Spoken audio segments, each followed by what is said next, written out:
ബഹുമാന്യ സദസ്സിന് നമസ്കാരം. കൂട്ടുകാരെ, നിങ്ങൾക്ക് കഥ കേൾക്കാൻ ഇഷ്ടമല്ലേ? ഞാൻ ഇന്നിവിടെ പറയാൻ പോകുന്നത് അനസരശീലത്തിനെ കുറിച്ച് ഒരു കൊച്ചു കഥയാണ്. പണ്ട് പണ്ട് വലിയൊരു കാട്ടിൽ ഒരമ്മമാനും ഒരു കുഞ്ഞുമാനും ഉണ്ടായിരുന്നു. നല്ല വികൃതിയായിരുന്നു കുഞ്ഞുമാൻ. ഒരു ദിവസം അവർ വെള്ളം കുടിക്കാനായി നല്ല ഭംഗിയുള്ള തടാകത്തിൻ്റെ കരയിലെത്തി. തുള്ളിച്ചാടി ഇറങ്ങാനൊരുങ്ങിയ കുഞ്ഞിമാനോട് അമ്മ പറഞ്ഞു, കുഞ്ഞേ കുഞ്ഞേ, തടാകത്തിലിറങ്ങല്ലേ, തടാകത്തിൻ്റെ ആഴം നിനക്കറിയില്ല, അതുകൊണ്ട് ഇറങ്ങല്ലേ. മനസ്സില്ലാ മനസ്സോടെ കുഞ്ഞിമാൻ അമ്മ പറഞ്ഞ് കേട്ടു. എന്നാൽ അമ്മ ഇല്ലാത്തൊരു ദിവസം ആരും കാണാതെ കുഞ്ഞിമാൻ തടാകത്തിൻ്റെ കരയിലെത്തി.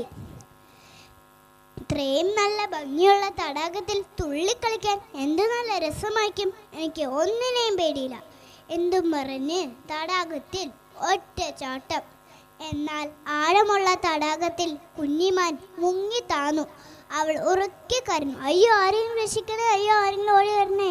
ഭാഗ്യത്തിന് അതുവഴി വന്ന് ആനച്ചേട്ടൻ അവളുടെ കരച്ചിൽ കേട്ടു. തുമ്പിക്കൈ കൊണ്ട് കോരിയെടുത്തു. രക്ഷപ്പെട്ട കുഞ്ഞിമാൻ പറഞ്ഞു, അമ്മ പറഞ്ഞ് കേട്ടെങ്കിൽ ഇങ്ങനെ ഒന്നും സംഭവിക്കില്ലായിരുന്നു. കൂട്ടുകാരെ, നിങ്ങൾക്ക് ഇന്നതെന്ന് എന്തോ മനസ്സിലായി? ഇതുകൊണ്ടാണ് പറയുന്നത്, അമ്മമാരും അച്ഛന്മാരും ഗുരുക്കന്മാരും മുതിർന്നവരും പറയുന്ന നാം അനുസരിക്കണം, ഇല്ലെങ്കിൽ കുഞ്ഞിമാനെ പോലെ അപകടത്തിൽ ചെന്ന് ചാടും. ഞാൻ എൻ്റെ ഈ ഒരു കൊച്ചു കഥ ഇവിടെ നിർത്തുന്നു. Thank you.